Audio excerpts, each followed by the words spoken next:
things have evolved. Uh, yeah, so when the concert starts, I'm going to move this, and you're welcome to walk around, be inside, pull a chair in if you like. That's fine. Um, do as you like. Yeah.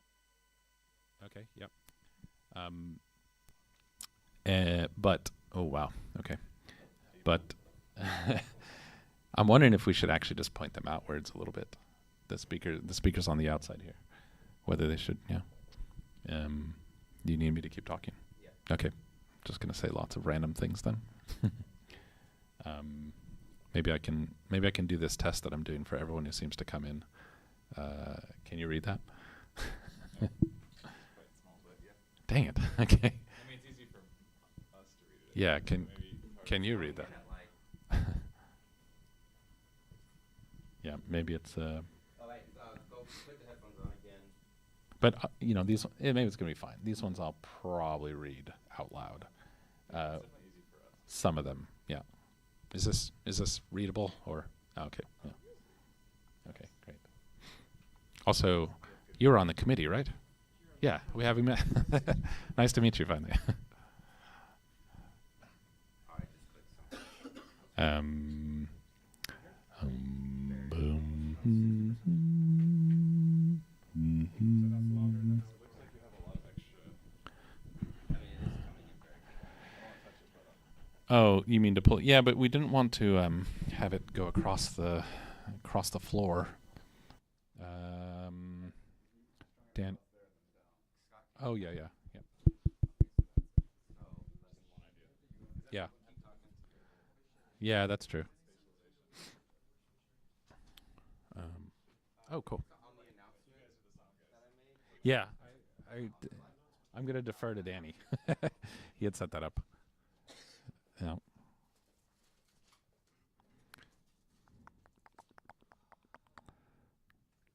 Yeah. Do you mind if I plug these lights in? Just a second. Okay.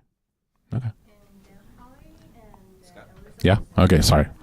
Talking, saying many things right now into the microphone, and talking maybe a little lower volume than I would talk, since I'm so close to the microphone. Experimental stuff you'll be using today. What? For this, you're going to be exploring. Oh, you mean in the music performance? Yeah. Oh, what am I doing here? Where am I? Oh no. Well, we'll talk about that. Yeah. Yeah. Okay, I see. Yeah. I could just start the presentation. Listening with Scott Cazan, KMD, January 2024. It is still January, right? Yes. Yes, it is January. Okay. Still talking about music and various things. What's the most Complex things I've experimented with. complex system or like object that you? Ooh, that's really hard to say. Because complicated or complex? Complex. Probably the most complex thing I'm about to experiment with is a quantum computer, which I'm very excited about. Yeah. This scientist contacted me and wanted to I hope this isn't streaming. Is this streaming? Yeah. Okay, then I'm not going to talk about this quantum computer. Okay. So I'll just mute you guys. Damn it. Right, because this is online too, right? Yeah. Sure. Yeah. I need to. Oh, am I muted now? Okay. Cool. Yeah. Okay. Cool. Yeah.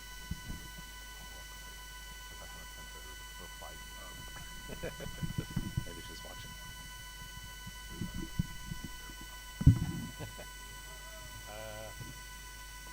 Can we try this real quick?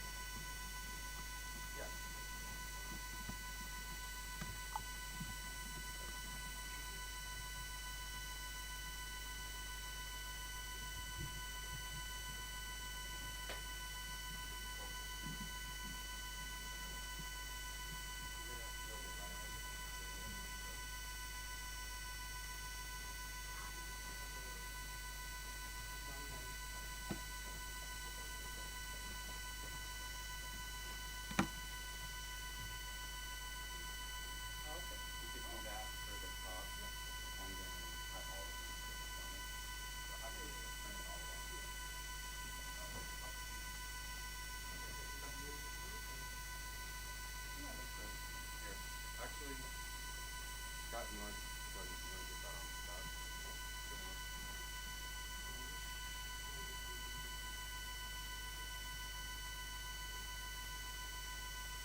Yeah, this is a score that involves a software system that over time subtracts notes from the score until you're left with one note, which is this note that is the one that nobody wanted.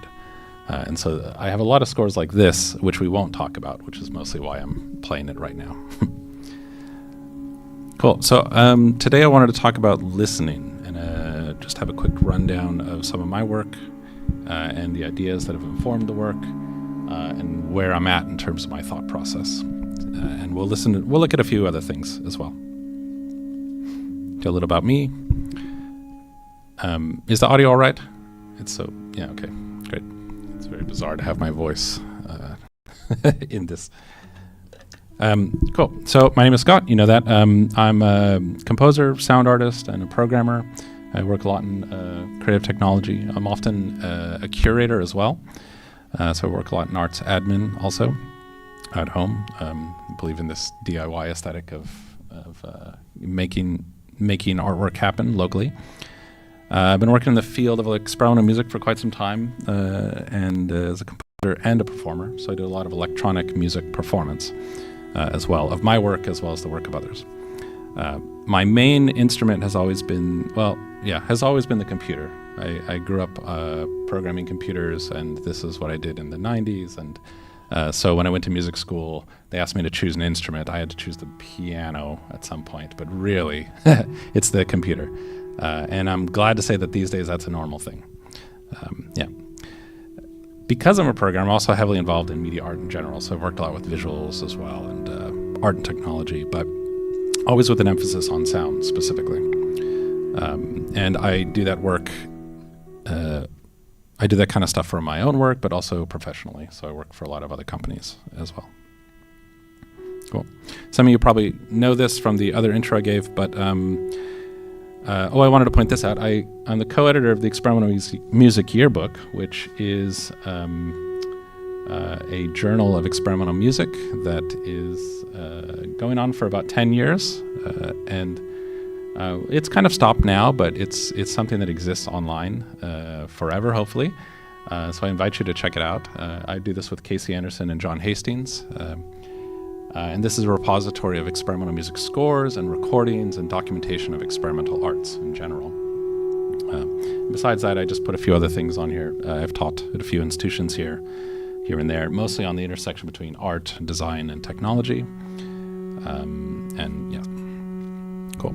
So today I specifically wanted to focus about two topics directly related to the work, which is one is experimental music and art, and more specifically the experimental part of that. What is I'm not going to answer the question, what is experimental music? This is difficult. But we'll talk about my own definition of that.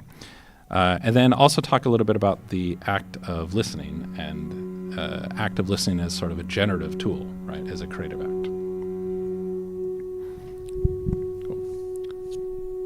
stop this music. So we'll start with some simple definitions. And this is the one that nobody seems to be able to read. So I'll read out some of them, or my favorite ones here. So what is the experimental in experimental music? And it's very hard, and actually it's a controversial thing to try and answer this because it can often be more exclusive than inclusive. So I'll choose this definition that I think is more descriptive of my own approach to it.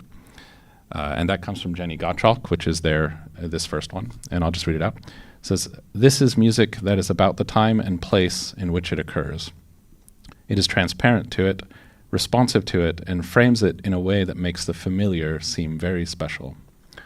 And that's from her book, Experimental Music Since 1970, which is a wonderful book on the history of experimental music. Quite up-to-date history as well. That's my favorite one, specifically because it talks about music that is happening now. It talks about experimental music as a process that happens in real time. And so I think of experimental music as a kind of real-time music rather than a music that has existed in the past and we're re-performing or recreating. This is things that happen here in now together. And together is also important. So we do this socially. Hi. A few other ones here. James Tenney, who's a really important composer in the field, believed that the experimental in music should more or less be what it means in the sciences, right? So Tenney did a lot of works that were real kind of scientific experiments dealing with psychoacoustics and psychology of sound. And I think at the beginning of what I've worked with, I tried to take that approach as well. That each piece is an experiment where we generate some sort of something at the end, right? Even if we don't know what that's going to be, or even if we don't know what that is after. Cool. And then a few others. Maybe I'll just read this one on the left. So the listener's focus is directed towards the behavior of sound itself under the given circumstances, rather than the decisions or expressivity of the composer. And that's an important point, because I think in a lot of experimental music, there's less of an emphasis on expressing something, coming from the composer to the listener. Rather, it's about minimizing that and allowing the listener to engage and maybe even express themselves in the music. So, yeah. So I think for me, what this means is that music in which the experiment takes place now at the point of performance, in each performance, this allows us to experience something new with every performance, and that's really important for me.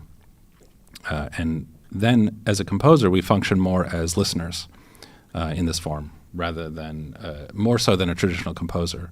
So I think of a composer as a listener primarily. And that's what I find interesting in experimental music. The other one is by Christian Wolff, and it's quite long, so I won't read it. But I'll just say Christian Wolff is a good one to look up if you're not familiar with this stuff. Well, I can paraphrase it. It just, he talks about that experimental music, he says it provides a kind of metaphor, a way of seeing change, seeing something about you change, and that this is a metaphor for the world, right? Yeah, providing a model, an incentive for the notion of change, he says.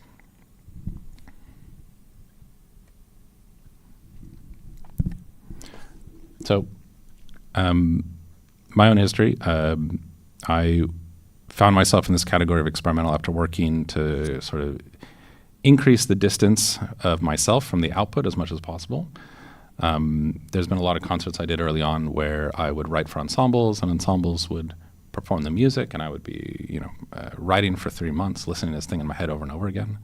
And 3 months later, there would be a performance, and it would be beautiful and performed perfectly, and I would just be bored out of my mind because I've been listening to this thing for 3 months. And so I realized early on that I did not want to do this, and this was going to be a terrible future for me if that's all that was going to happen, right? Yeah, it felt in some ways anticlimactic, and it felt it was this re-performance that I found uninteresting. In some sense, it was like dead music, right? It was music that already happened, And now we were seeing kind of the ghost of it. And so I wanted to focus my music much more on the first part where I was creating it and trying to do that together. Yeah. So the result of that is that I focus on systems instead of compositions. Rather, I can generate a system for us to listen together to generate sound, to generate music, and then we can play with those systems together and experience something in the now. Cool. Computer music obviously was a really good tool for this because computers are very good at producing algorithms, right, and systems. This is what they're primarily good at. So it provided a way for me to become much more of a listener rather than a composer in the process. The experimental approach is often, what other people think of it often is, you kind of poke at a bunch of stuff and figure out, this sounds like this if I do this, if I tap it this way, and this, and I really wanted that to be the performance. Cool. And in doing so, you can find sonic materials that you've never heard before, but constructions of sonic materials that you were found to be unexpected. And this is, you could mentally dig around for figures or repeating patterns and what we'll talk about as gestalts later, or what James Tenney would call clangs. Cool. And so this was much more about discovering these sonic objects that emerge from this, creating emergent systems that would generate music, generate these sound characters, what Marianne Amiche would call them. And this is how I got into doing that. So what you saw in the very beginning with Outliers was a score in which I separated the musical materials from the actual process.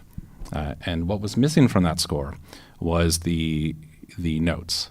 I realized that notes really don't matter in music composition, it turns out. It's really about the process, right? So if you're a composer, if you're a programmer, you can think of it like this functional approach. You have functions and you process state through these functions, right? You process data through these functions. So the note really becomes the data, and the process that you saw on the score earlier becomes the function. And so I really wanted to process any kind of notes through these processes. In that recording you heard, it was all the notes of the 12-tone equal tempered system. Cool. So we'll look at two pieces. These are two pieces that I think are pretty good examples of this and the approach that I took at first, which is this way of trying to pull out emergent behavior, pull out these clangs or these sound objects from complex systems. And so I took this ecological approach to it. And I'll just show you real quick a little bit of that. So let's go to here. Oh, now it's on the other side. Take a look at this one first. So I'll start this and let me just make sure I stop this.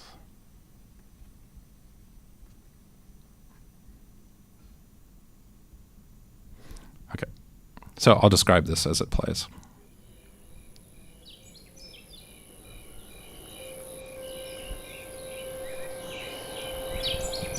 This is a collaborative piece I did with Carmina Escobar, where we created a number of small little devices that had a number of sensors in them, as well as an Arduino that had a way to process all those sensors and listen to the environment. Right, so I think it had a temperature sensor, had a light sensor, a microphone, and I think that's it.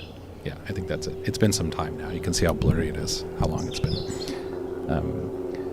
But the idea was to create, we have 1, 2, 3, 4, 5 of these or more to construct them on the spot. The initial idea was with the materials from the location. So this was done in Michoacan, Mexico. And these things could be placed out in the field, and they could listen to the environment, sense the environment, and this would be data that would be fed into a genetic algorithm, and that genetic algorithm would evolve based on how the environment was being sensed. And the fun part is that, of course, they listen to themselves as well. So they listen to each other, and they get information from each other. And so this was a feedback system through space. I'll let it play just for a second. It was very sunny at this moment.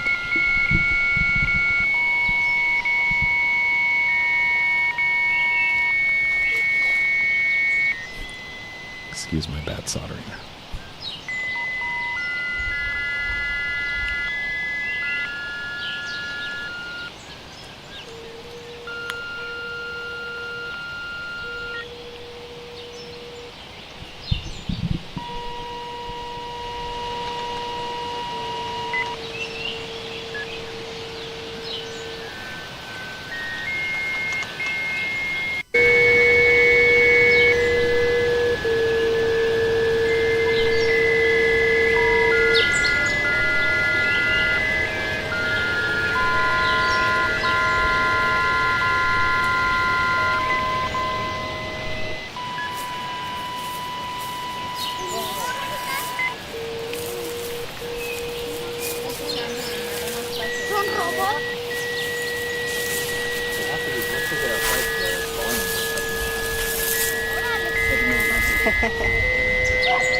Okay, so that's that piece.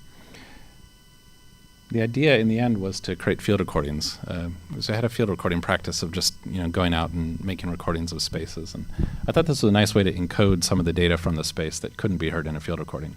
So the sun passing and various things happening in the environment, such as temperature and all that, into the field recording sonically, so that you get a much more full resolution about that of the environment. The other one I'll show you here is audio recording, and Jana Poppenbrook did a really nice video, so I'll just play it with the video. This is a piece called Swallow, where I took a number of, and this is something that became very common in what I did, which was create a number of different machines, software machines often, but sometimes hardware as well, that would take an input, process that input, generate new sound from that input, and then I would create feedback chains with them.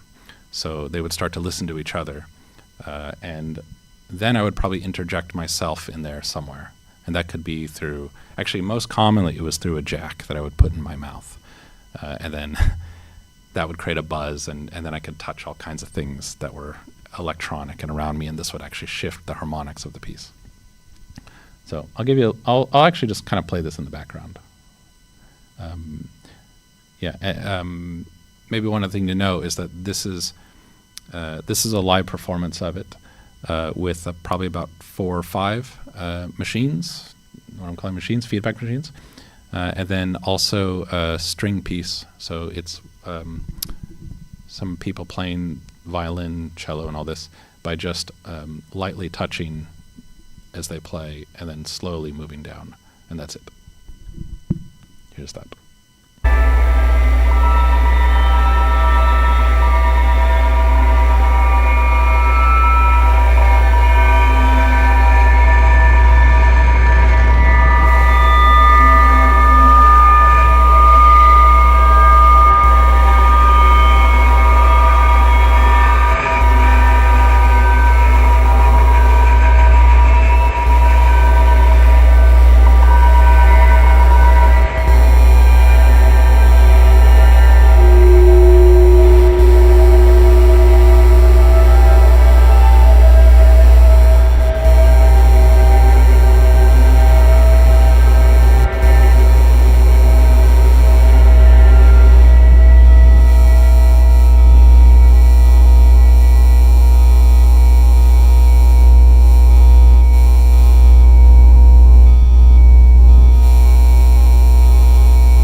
Very short snippet.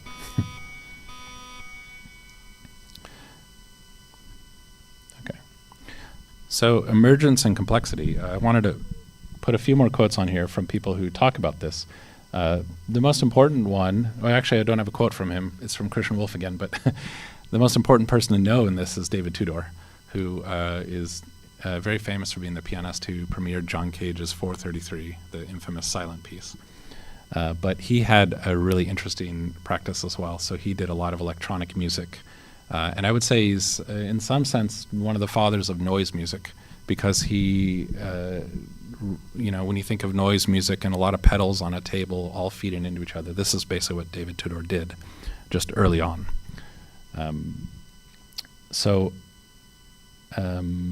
Yeah, and I guess I've already talked about this stuff already. Yeah, but I can read this. Christian talks about the process that David Tudor went through. He often multiplies his circuits and wiring to the extent that once all the amplifiers, preamplifiers, speakers, mixers, generators, consoles, and microphones are connected and turned on, he can no longer entirely keep track of where and how the sound appears. And that was a crucial aspect to this, because in the end, it was such a complex system that there's no way he could have known what was going to happen when he turned one of these knobs, right? And so he just waits for emergent behavior to sort of come out of that.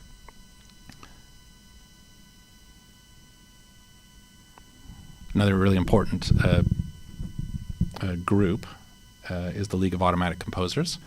And this was an early network music group. So what they did was kind of like David Tudor, but a little bit next level or upgraded for technology. And so they ended up creating a lot of custom electronics with, usually communicating over MIDI or network or serial in some way. And then they would create compositions, right?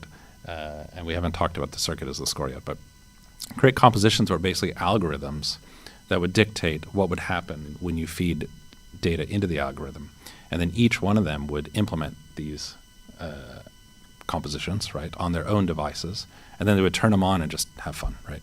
They would play and figure out how other people's things were reacting. And so they created this ecosystem of different instruments that were individual to them. And this was also very social. Later on, they kind of evolved in this other group called the Hub. And the Hub, of course, used computers, like laptops like these, right? So very modern.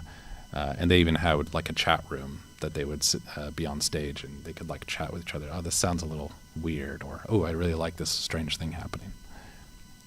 So a really good reference for this, I think, and this topic is Tim Perkis's Complexity and Emergence in the Experimental Music Tradition. This is I didn't put the URL there, but it's a free PDF online. You can just search for it. And a little quote from him. He says, "I see the aesthetic informing this work as perhaps counter to other trends in computer music. Instead of attempting to gain more complete control over every aspect of the music, we seek more surprise through the lively and unpredictable response of these systems, and hope to encourage an active response to surprise in the playing."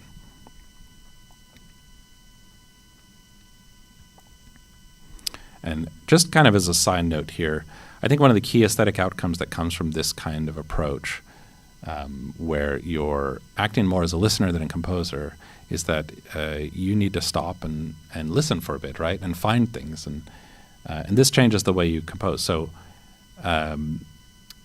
it turns out that this quote from Keio here is very important.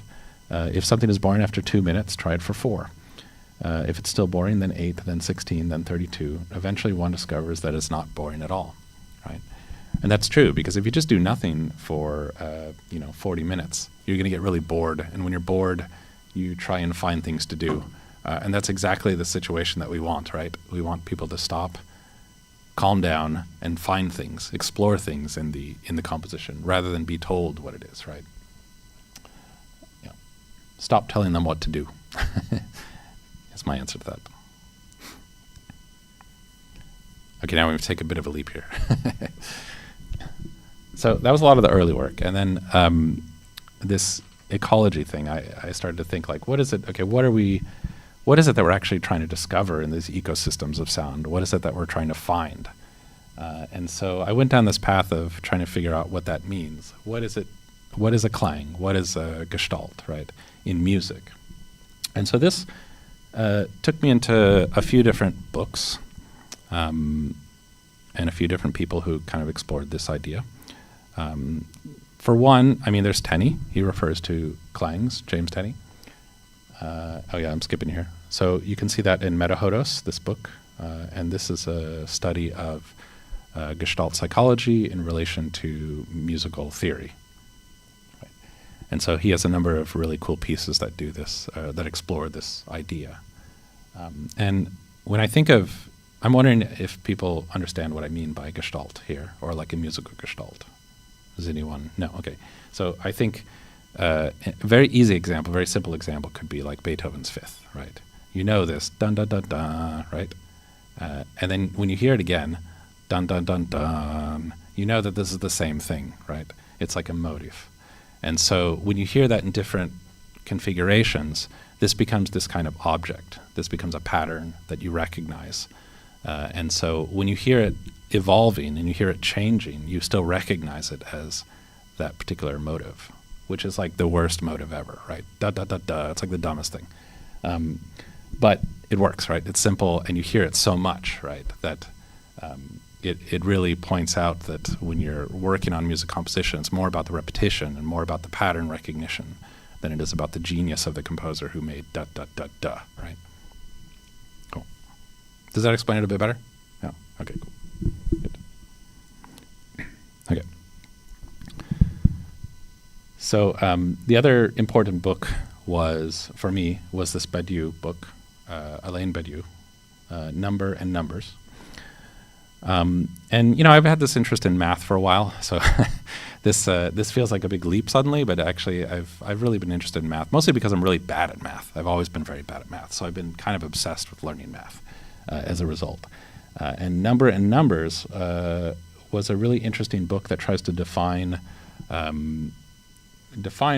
how we define, okay, I'm going to use this word, ontology, how we can define like or how we can define numbers in this particular case, how we define 1 from 2, 2 from 3, right?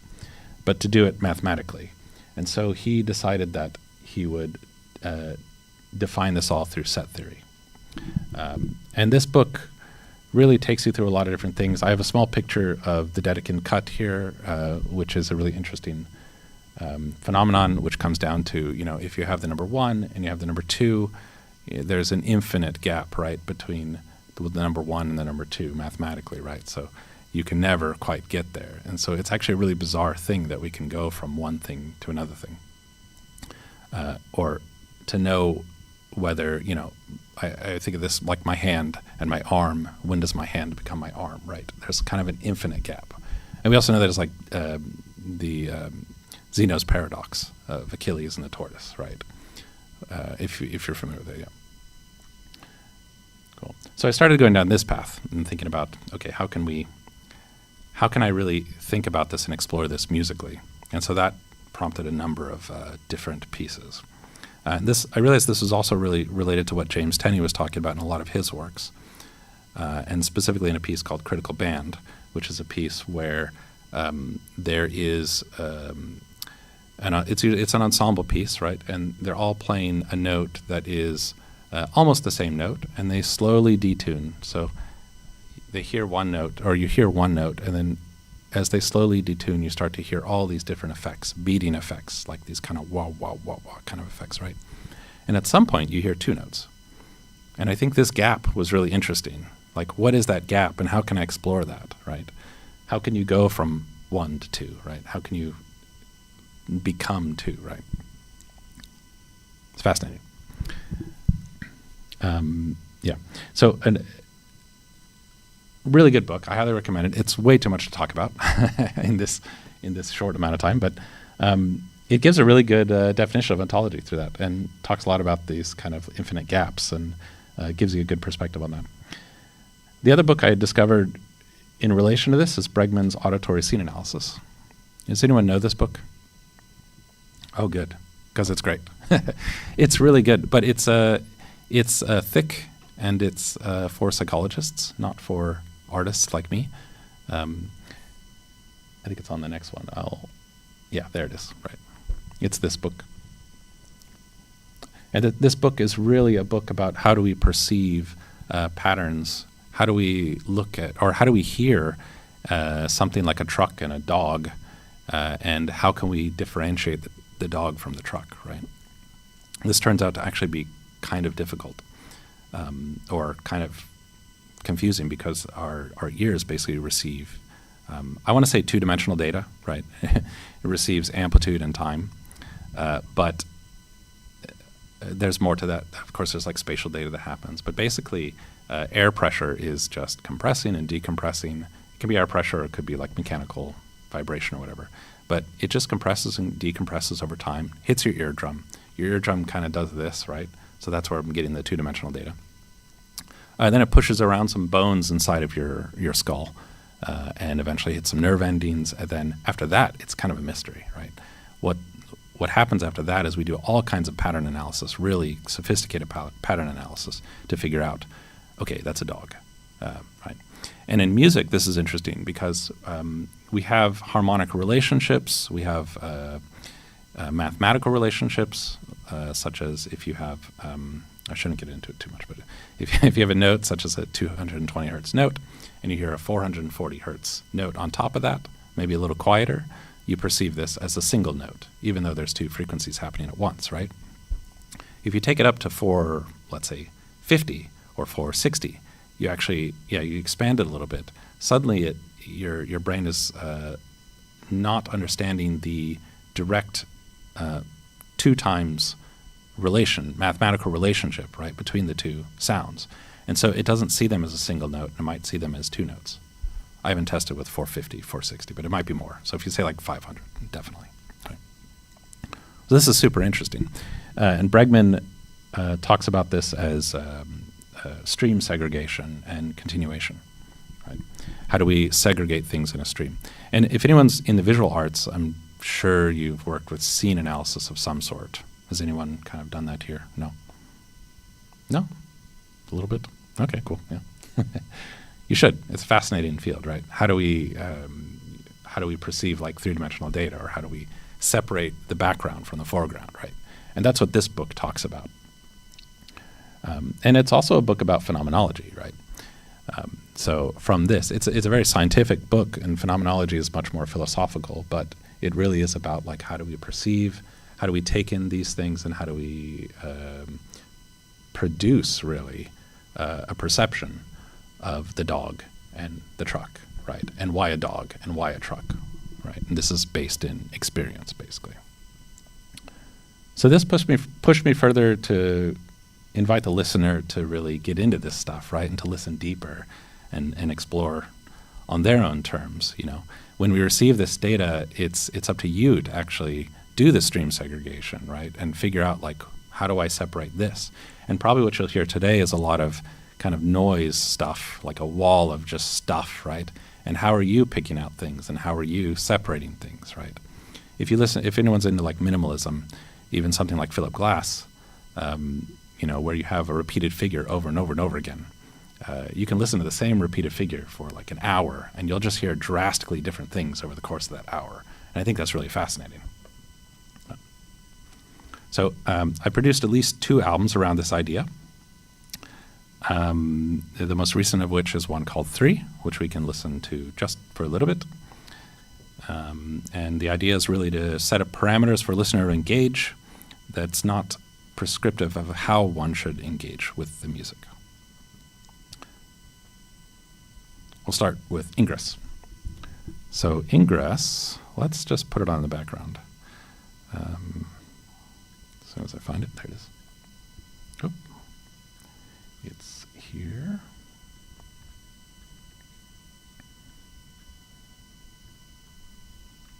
I'm just going to put it on in the background. Maybe I'll skip ahead a little bit. Oh, it's here.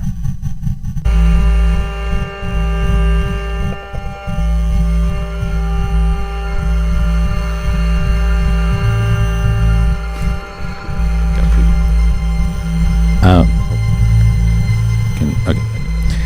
So Ingress. Ingress is an album I did a few years ago, actually quite a few years ago now. And the idea behind this album was to create a single gesture of, you can hear this violin is now coming in now, right? That is continuously descending. So this uses the psychoacoustic phenomenon where you have this continuously descending line, right? The shepherd tone, right? And the idea here was to explore this infinite space between states. So I really like this idea of that gap between the 1 and the 2. What is this moment in which you go from 1 to 2? And how can I exploit that in the music? And how can I explore it and really understand it better? And I think in this piece, as it goes on, this is a 40-minute piece that requires 40 minutes to experience. So what you're hearing is just a sample that's not giving you a really good idea of it. Over the course of 40 minutes, this gesture goes to the bottom, and then it goes back up to the top. And over the time, various things are coming in, and there's 3 states. And the piece is continuously moving from state A to state B to state C, with no real way of knowing when you're in the particular states. The word ingress means the moment of entering. And I think of this as a process of becoming. It's always, A is always becoming B is always becoming C, right? And if you're familiar with this term, becoming, there's a whole wealth of literature around this, right? The event and becoming. And there's a great book on this, on the list at the end of this about this called The Process is the World, by Joe Pansman. Oh, I didn't even mention the tagline yet. When does a thing become a thing? That's really the question I'm asking in all of these, right? When does B become B, right, in this section?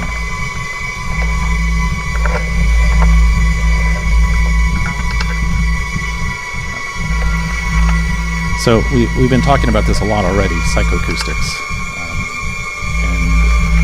and this idea of hallucinated listening, right? I've already talked about how this is really, something, listening as a practice, or in this kind of music that I'm talking about, listening is a key creative act that you're doing, right? It's you that's actually producing most of the music. I'm just setting up the environment for you to explore. And having gone down this path of looking at how we perceive, I really got into psychoacoustics and how we take in this data. I'm showing a couple things that one might think of when they think of psychoacoustics. They think of what is the auditory equivalent of pop art, for instance, in this Bridget Riley piece here. But also Gestalt theory, which is this second image here, right? Why do we perceive the triangle there? It doesn't make any sense. And why is our brain interpreting that? And even now, as we're listening, why do we hear this as continuously descending? And so I did a lot of investigation into this. The last one is really about the color, right? Why do we see that? How do we see that circle? And for that, I produced 2 hums. The first one was dyads. And dyads is a weird one. I won't talk about dyads much, but it's an extension of ingress, and it kind of ventures into, it's somewhat in between this ingress and 3, right? And ingress being this thing where things are continuously becoming, and 3 being much more about this psychoacoustic phenomenon and these sound characters that we can get, right? How can we trick the brain into creating these sound characters or gestalts? So that kind of explains dyads. I want to play a little bit of 3 so you understand what we're talking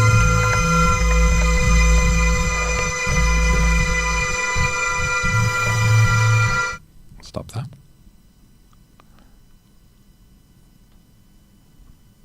Oh, it's over here. Sorry. Oh no, it's not. It's here. Let's try it here. Cool. So, fair warning. This album explores a lot of psychoacoustic phenomenon, and as such, it can kind of get in your head, so to speak, right? And the idea was, how can I produce these sound characters in your head and allow you to explore more, right? But also this idea of Badiou, right? How do we get, or the ideas that I found in Badiou, right? Which is, how do we get from 1 to 2 and 2 to 3? And in this case, I'm producing 2 tones that you'll hear. And hopefully there's a 3rd tone produced that you will be producing yourself. And we can talk a little bit about that. It's not harmful. I'll give you that warning. We're going to do the good one first.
I'll play this one real quick. This is the precursor to 3.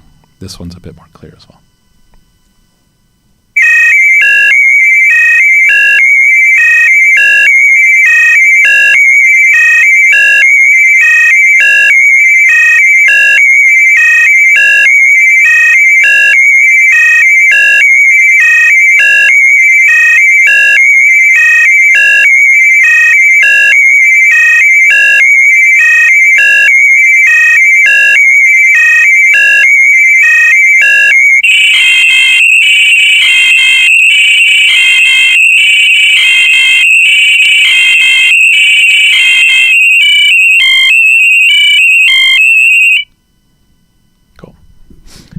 So that one, oh yeah, you have a question. Just wondering if that's similar to like the binaural beat effect, like 2 hertz. Yeah. And then you find the middle hertz is like the 3rd tone.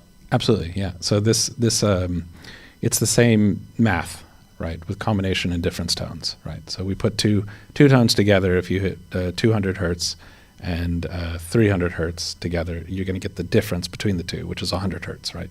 Which actually we won't hear because 100 hertz is pretty low, right? And this has to be pretty loud in order to hear that. So Marianne Amiche was kind of the person who really started doing this with her sound characters. And when she did it, she put she put it super loud, right? And you hear this when you go to a concert. These kind of the auditory distortion products that happen inside the ear. It's like the inner ear music. You hear this at super loud concerts, or if like a saxophone player is next to you, right? But what I did was I tried to make sure that you didn't have to play it so loud by finding a good range where it would be effective even if you had it at a lower volume like this. Yeah. But if you heard any low notes or middle notes, then those are actually produced by your ear, right? They didn't occur in the air, and I didn't produce them either, right?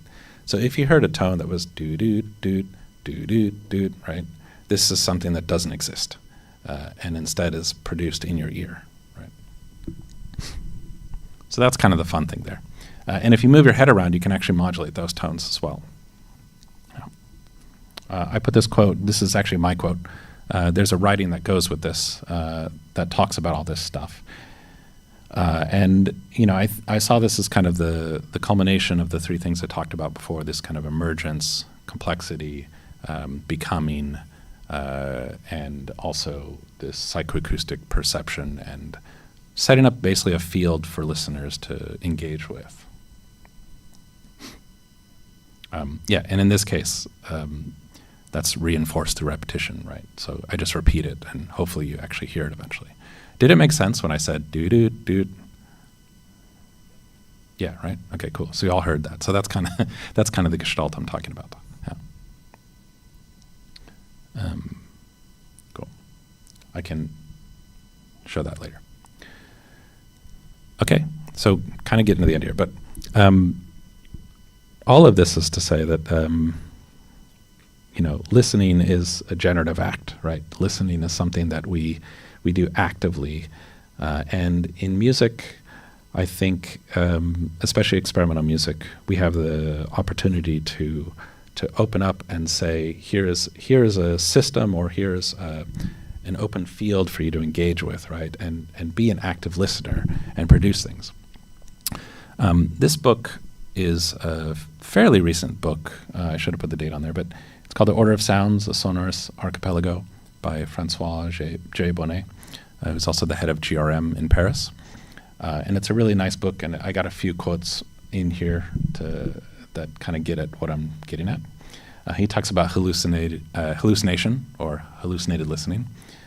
And he says, I'll read them. A reduced listening in short, sorry, I should have put that in a different order. Let's start with the second one.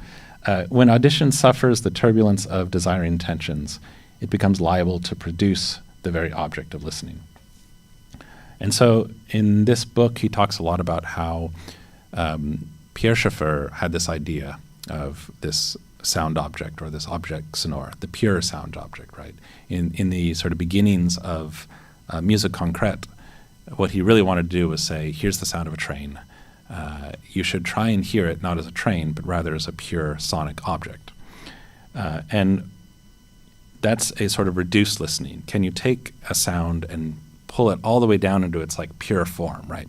Some objective like sound, right? But not a train sound. I keep wanting to say train sound, but it's not a train, right? It's just a sound, right? And what Bonnet is saying here is that a reduced listening, in short, does not exist, and that listening is always animated, and what I added there, it's always animated by affect, right?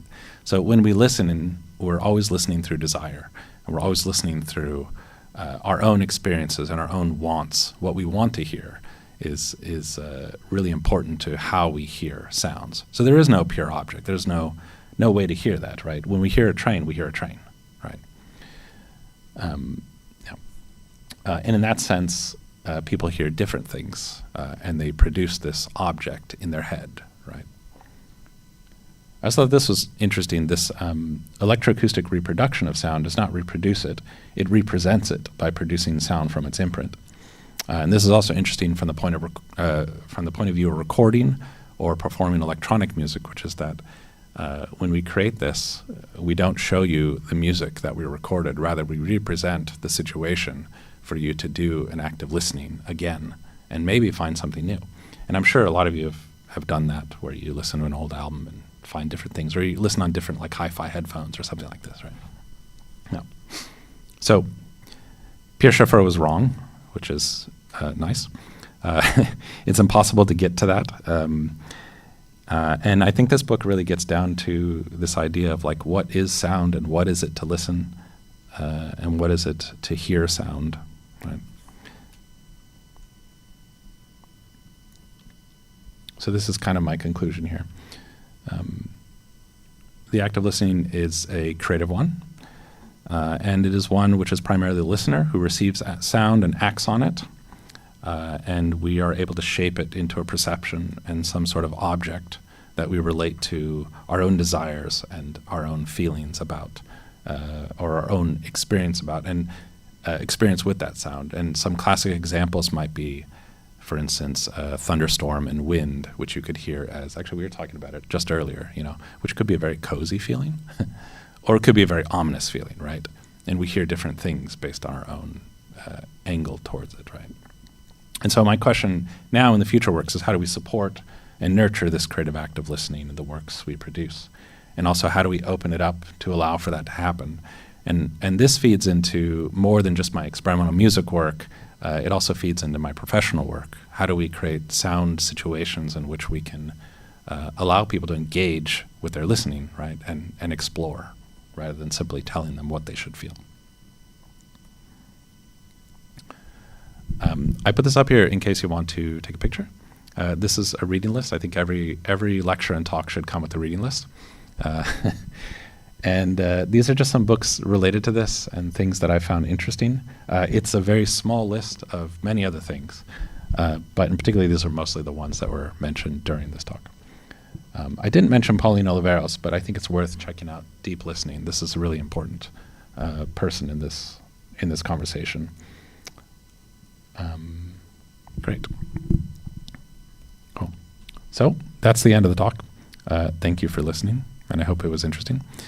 And now we're going to perform a bit, and we'll do a bit of Q&A at the end of the performance. So my invitation here is that what you hear now, I hope you'll take a perspective of listening and engaging with it from that perspective rather than just consuming. Yeah, and during the performance, you can feel free to get up, walk around. Not in the very back, but in here we have quad sound, so feel free to get up, move around, however you see fit.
Oh, yeah.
AM as they will be.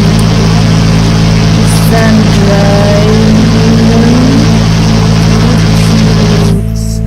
the in and that has and on all but the terminal leaves. In the lower part of this wood, i.e. right and left, rusted earth and each yard there is after their own fashion long. 1 L A they and the time itself summit spring away by commandant eternities age my with sweetness AM as they will be. There was cultivated both from the rusted earth and the clouds now and on all the terminal leaves. In the lower part surges of the summit thin away from the over alternities sea with sweetness AM as they will be.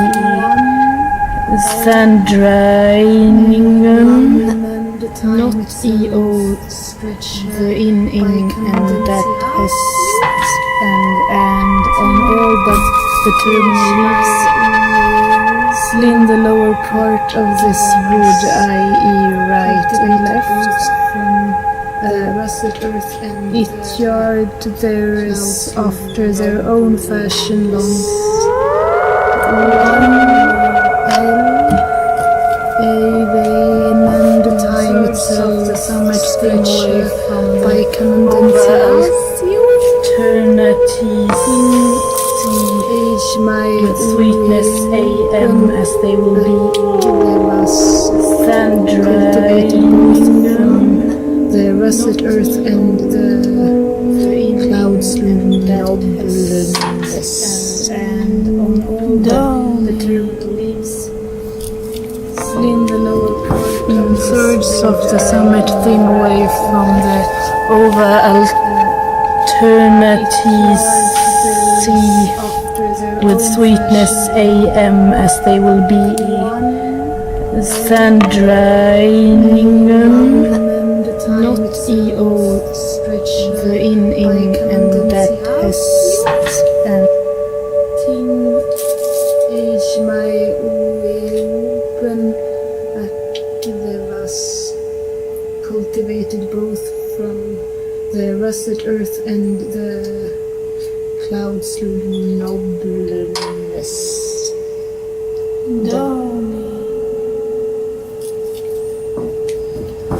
Surges of the summit thin away from the over alternities sea with sweetness AM as they will be. Sandrine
always use, Trojan Green Gang. We use them on. Yeah, it's the same sensors we usually use, but we use them mostly in that last section. So the last section, most of the data was from my public defense. So first I went through and I found every time that me and Scott and Jamie said which was many hundreds. And then the other part, I broke the entire 2-hour audio into 4 equal sections. So 4 separate audio files, spliced each one about a couple hundred times. And then basically my average heartbeat would then determine one of the tracks. So it would jump around to these different ones. Scott's controlled one, then the difference between mine and his. So my heartbeat, then it waits for his. That's the third one. His heartbeat waits for mine is the fourth one. Then the varying data we were getting was controlling playback speed and how long of a snippet they would do. And then the ums were just controlled by the same. So yeah, sort of a re-defense. Yeah.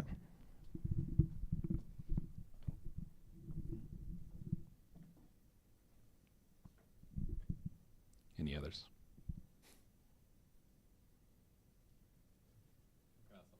Yeah. First off, that was just awesome. Thanks. Never heard anything like it. Oh, good. That's the best. Yeah, and I remember at certain points, I feel like my mind would start like wandering. Yeah. Because of just how, there's just so much volatility and, just my brain couldn't make sense of what's happening a lot of times. I feel like so my mind would just start wandering. I'm just curious Yeah. because I started having quite interesting thoughts. It wasn't just like a thought thing in my day. It was like, wow, I got kind of creative with some of these images that popped up in my head. So I'm just curious if you could speak to that, like how Yeah. kind of sound Mm-hmm. affected my mind that way. Yeah, that's great. Yeah, I think that wandering is something that typically in music you're sort of trying not to happen. You don't want people to get bored, but I think in this kind of music, it's really great if you get a little bored at times and wander, and that's super nice. So first off, I just want to say that. As to why you had creative thoughts, I don't really know, but I think putting yourself in a situation where you as you said, are hearing something that you've never heard before. And talking to the sort of Christian Wolff quote that I had up there, if this is sort of proposing some new way of thinking or new way of perceiving, then I would guess that has something to do with it. I don't know. Yeah. That's my non-answer.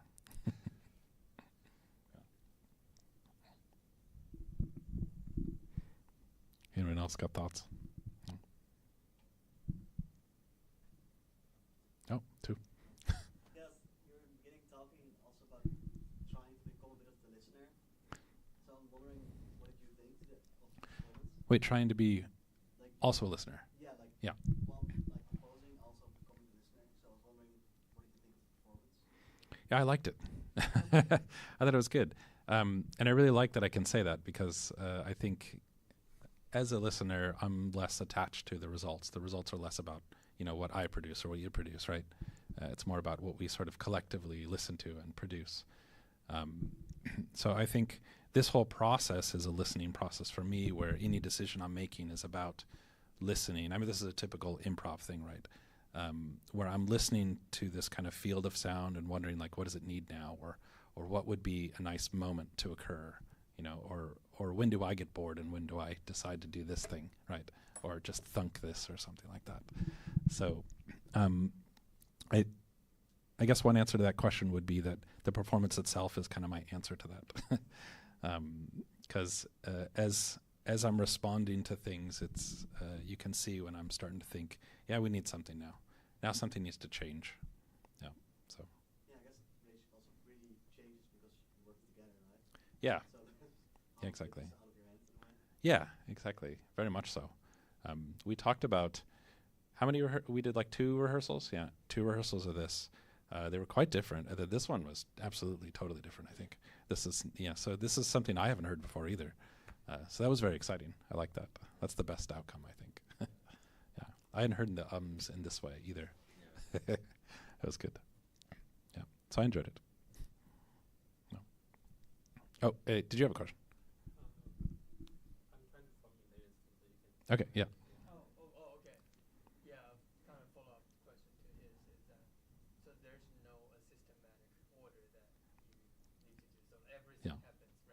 No, not random. Definitely not random. But there is a little bit of an order. What did we decide? We decided on the beginning how I would start. Yeah, we decided on that about maybe a half hour before. Yeah, I was fooling around just playing while you were that smoking. sounds Yeah, good. yeah, exactly. We talked about the part with the cut up voices. At one point it was going to be in the middle, and then today we said we would end with it. Hmm. But it was sort of like, we'll start this way. There's some things we'll probably do. We might end this way, but it was sort of, let's try roughly for 40 minutes. Yeah. Not, cut it. Yeah, we had this rhythm of the time frame that was dictated by 40 minutes, right? Yeah. And then we had the start, and then we had the end, and that's about it. Yeah. I saw you like at the very end, like you tried to build eye contact with him too, and that's the order. Yeah, pretty much. I mean, it's So sort other of, than that, we talked about like harsh cuts. Yeah.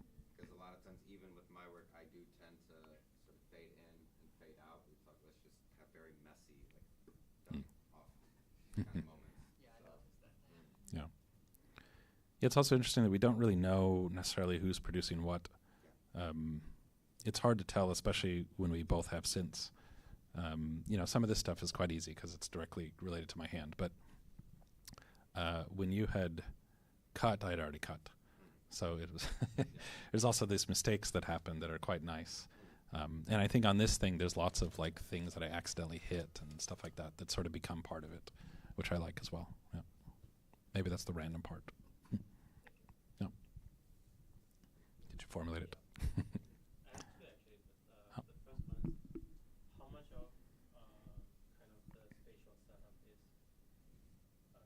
planned versus how much of it, because I took a walk around and when I'm there, the experience is different because the speakers completely change for me. So how much of kind of it is planned as the composers versus like how much of it is like a software, it's like the audience as a listener can kind of freely change their own listening experience.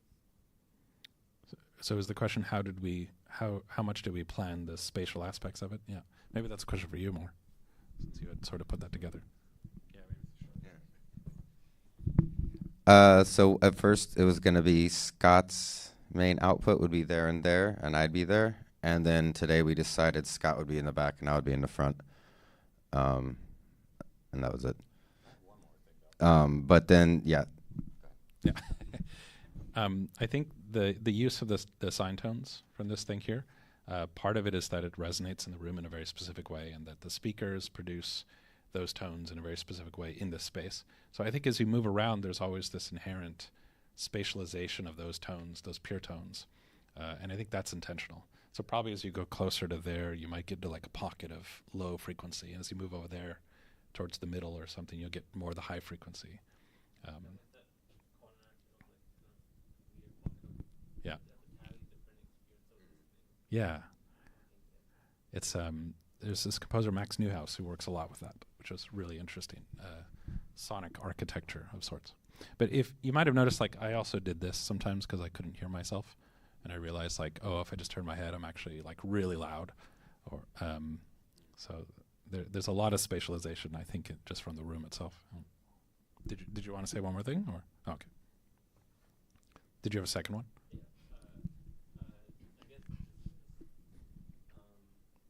during your talk, you talked a lot about your definition of experimental, but you didn't really talk about kind of your definition of music, and in terms of, because when we get into like electronic and computer music and kind of noise and stuff, so where do you kind of, is there a line for you that you draw when does music just becomes sound?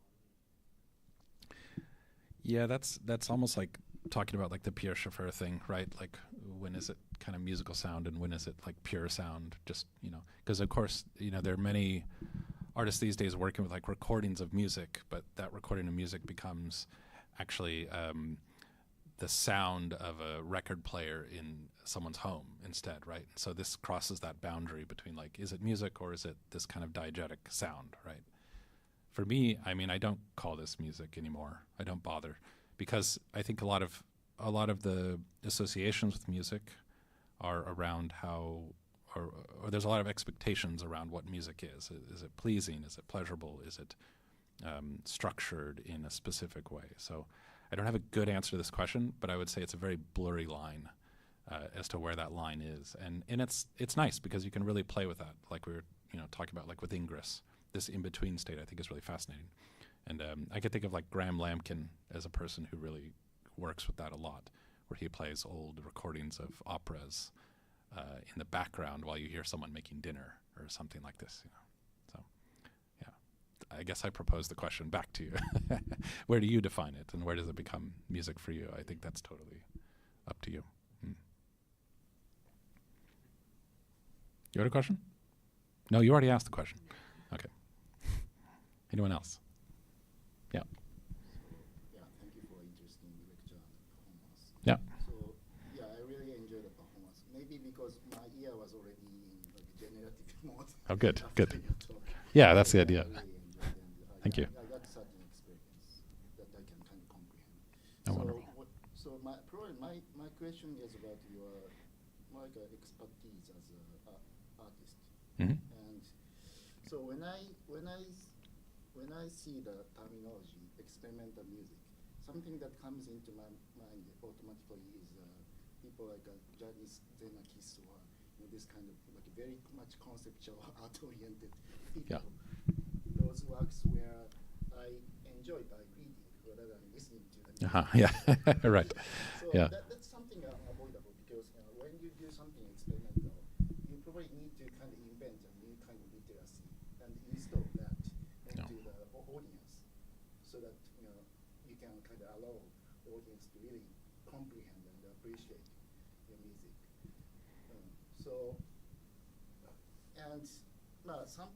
Some artists have different artists have a very different approach to that. Maybe some artists write a lot about their work, or some people kind of work together with like a friend art critic.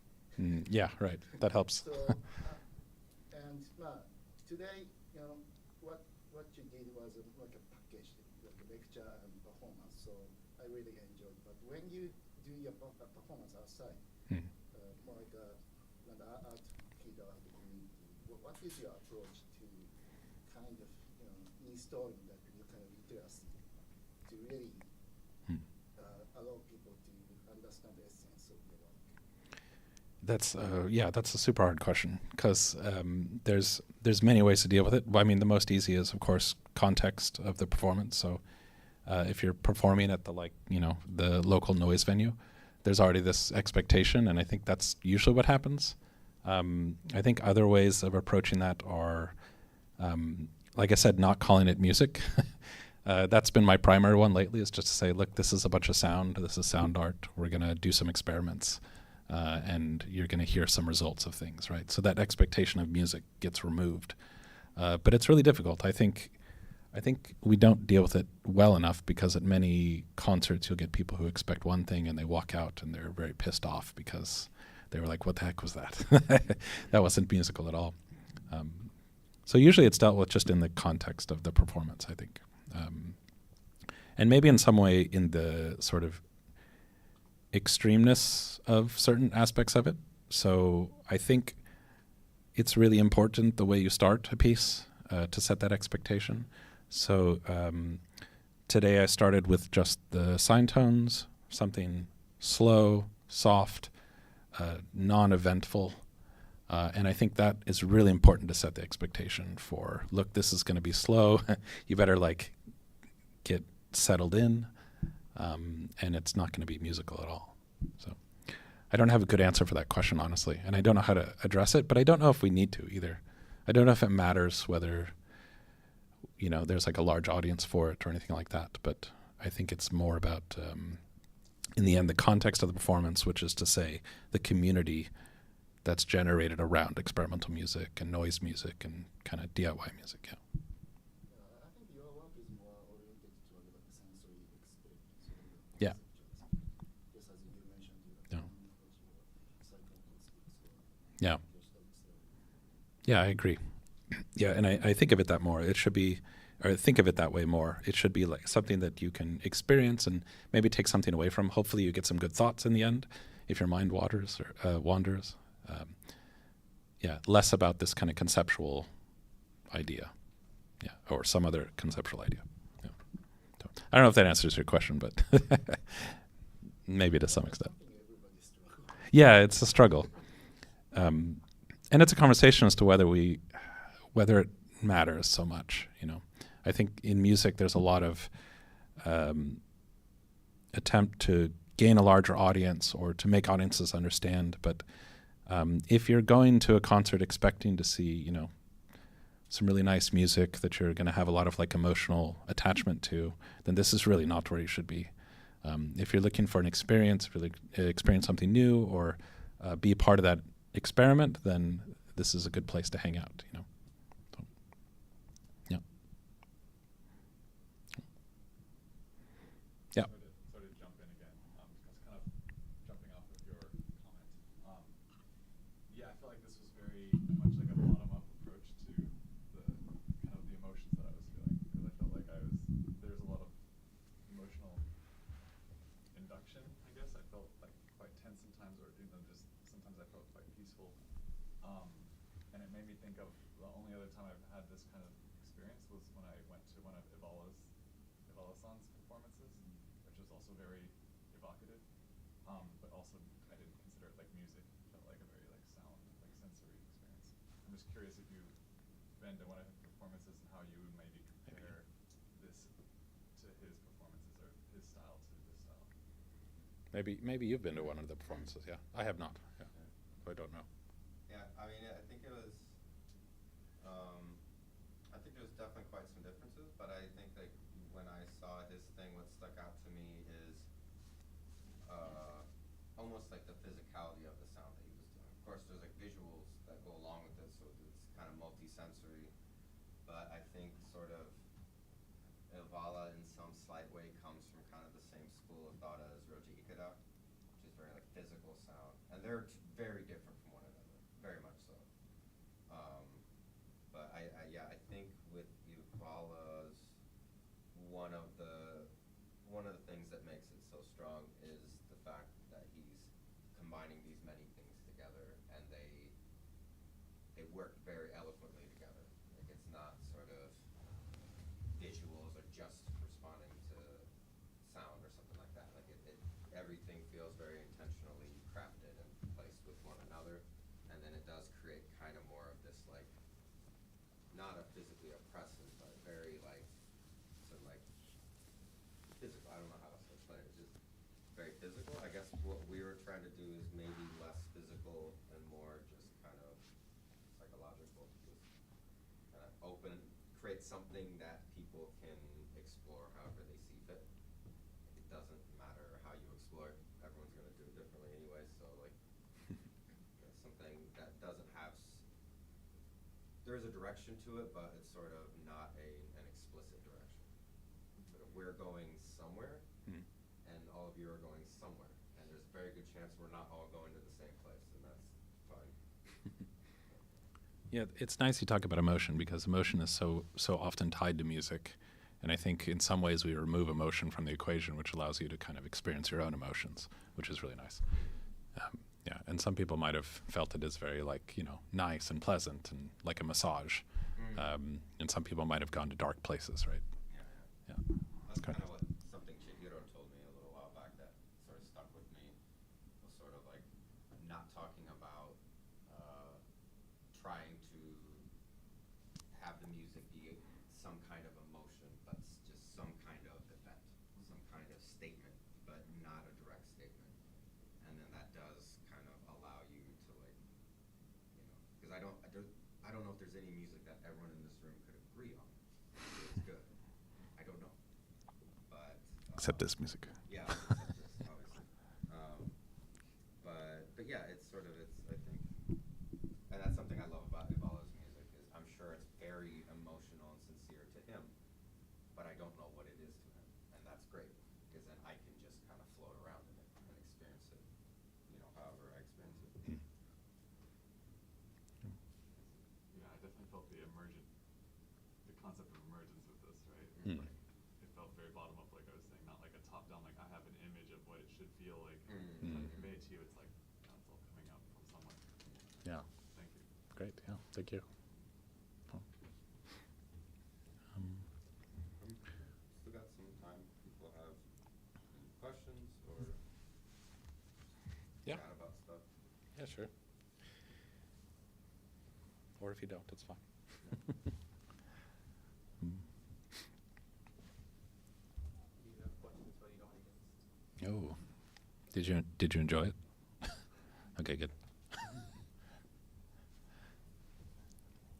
That's a good question. So you, Danny, especially, you tend to describe a lot of these performances as improv, but there is a lot of kind of preparation that goes behind it in terms of like designing sound samples and things like that. But like, how do you balance sort of that in terms of like the amount of work that you do before and how much freedom then to actually improvise? Does that leave you kind of, both of you, of course? I guess for me, it's a lot of prepper to basically give myself kind of the framework or scaffolding. Like these sounds, I mean, like with the York, it looks complicated, but and kind of is, but it's not as complicated as it looks. Like there's some things that I always kind of patch in a certain way, but I leave enough where I can patch more. But I guess short answer, like I just make myself prepared for whatever might happen. So I have enough kind of in tool bag or backpack, whatever you want to call it, just enough to play around with so that there's room to move. And we both kind of established like, with this keyboard, I didn't play exactly what I did in either of the previous ones. We knew some will be low rumbly sounds, some will be messy in modes. And, with the max thing, there's room to move. So it's sort of, yeah, I guess just giving enough to where whichever direction it might go, there's probably something vaguely I can jump into and kind of roll with. Yeah, I think it's I think for me a lot of the preparation is just playing together beforehand and getting to know each other, like musically, socially, right? How do we work together? What do you like to do generally? And then typically I try and do the opposite. I limit what I can produce so that there's only just a few things that I can produce. So I have like these two tones today, which is one more tone than I usually have. And of course this thing has this specific tone to it as well. That one, yeah. And so for me, it's more finding like, how can these few little things fit into whatever's happening there? When is it appropriate for this tone to sort of appear in maybe your stuff? I guess it's sort of like limitations versus like subtractions. Like a lot of like my compositional process, it's very excess. Like everything I could possibly have in there, 90% of it goes away. And that's sort of the prep as well. Like there's a ton of stuff I didn't even plug this one in. Like just sort of a bunch of emergency options, and then I end up doing 2 or 3. So it's, I guess the end result's kind of similar. Yeah. It's just Yeah. one's limiting ahead of time, one's making it to where I have more than I can use. Yeah, and it's kind of exciting too when you just sort of like open up and say, like things are going to fall into my ears, and I have no clue what, Yeah. and there will be an opportunity for something here to inhabit that. Yeah, and I think that's just kind of exciting. So sometimes that could mean also that I just don't play anything because it never works or something like that. But that would be a good situation. Still, yeah. I didn't do tape loops because I forgot to bring the scissors out. Oh right, yeah. In the middle of it, I was about to do it. And, Great. Cool, thanks. Yeah. Sorry, I'm halfway to say that time is already past the 6. So okay, we can start wrapping up. Great. Thank you so much.